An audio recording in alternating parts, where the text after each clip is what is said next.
વડાપ્રધાન નરેન્દ્ર મોદીના નવસારી આગમન પહેલા જિલ્લા ભાજપ દ્વારા એક અત્યંત સરાહનીય અને મહત્વપૂર્ણ સામાજિક અભિયાનનો પ્રારંભ કરવામાં આવ્યો છે।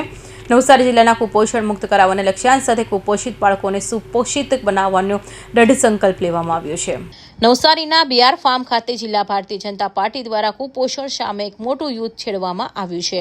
નવસારીના લોકપ્રિય સાંસદ અને કેન્દ્રીય જળશક્તિ મંત્રી સી.આર. પાટીલના માર્ગદર્શન હેઠળ જિલ્લાના કુપોષિત બાળકોને પૌષ્ટિક આહાર પૂરો પાડી સુપોષિત બનાવવાનું વિશેષ અભિયાન હાથ ધરાયું છે।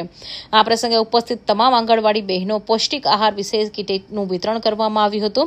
આ યોજના હેઠળ આગામી 3 મહિના સુધી આંગણવાડી મારફતે તમામ બાળકોને નિયમિતપણે પોષક તત્વોથી સભર આહાર પહોંચાડવામાં આવશે, જેથી તેઓનું કુપોષણમાંથી બહાર લાવી સ્વસ્થ બનાવી શકાય।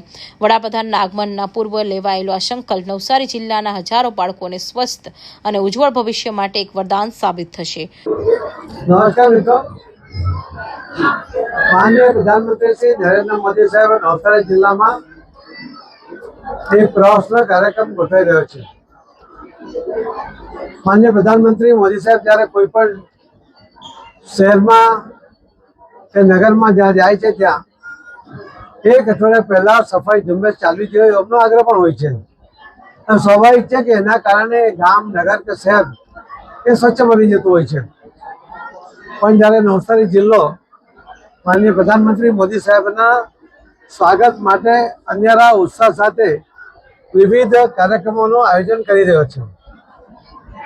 મોદી સાહેબના આગમન પહેલા નવસારી જિલ્લામાં લગભગ 3800 જેટલા જે બાળકો કુપોષિત છે એને પૌષ્ટિક આહાર દર અઠવાડિયે અને કીટ આપીને એને ઝડપમાં કુપોષિતમાંથી બહાર લાવીને પોષિત કરવા માટેનો પ્રયત્ન કરવાનો આજે એ ઝુંબેશ શરૂ કરી છે। 3800 બાળકોને આજે કીટ આપી છે અને દર અઠવાડિયે આ કીટ એમને આપવામાં આવશે।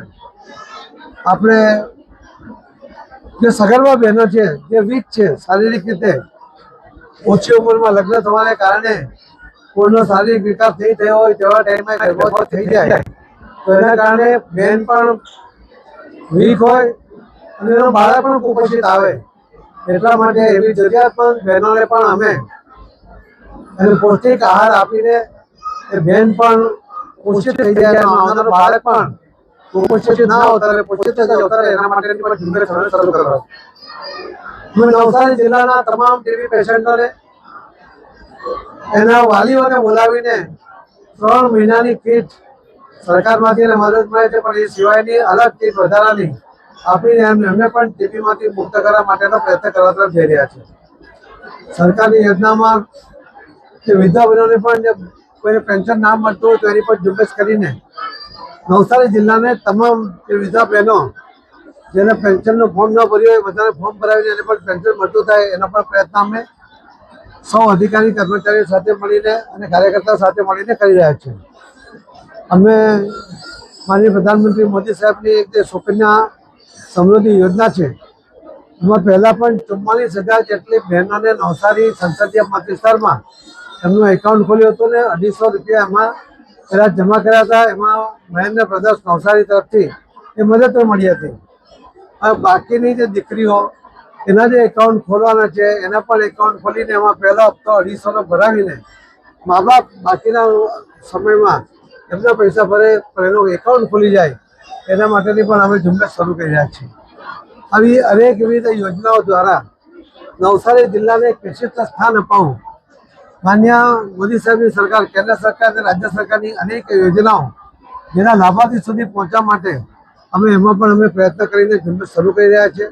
મને વિશ્વાસ છે કે આપ સૌના માધ્યમથી આ વાત લોકો સુધી પહોંચે, લોકો જાગૃત થાય, પોતે એના અધિકારી હોય તો એ અધિકારીને વંચિત ન રહી જાય એના માટે અને બીજાને પણ અધિકાર અપાવવા માટે પ્રયત્નશીલ થાય એ જ આપણા માધ્યમથી મારે સૌને વિનંતી છે। ખૂબ ખૂબ ધન્યવાદ। ઉમેશ સોની, નવસારી।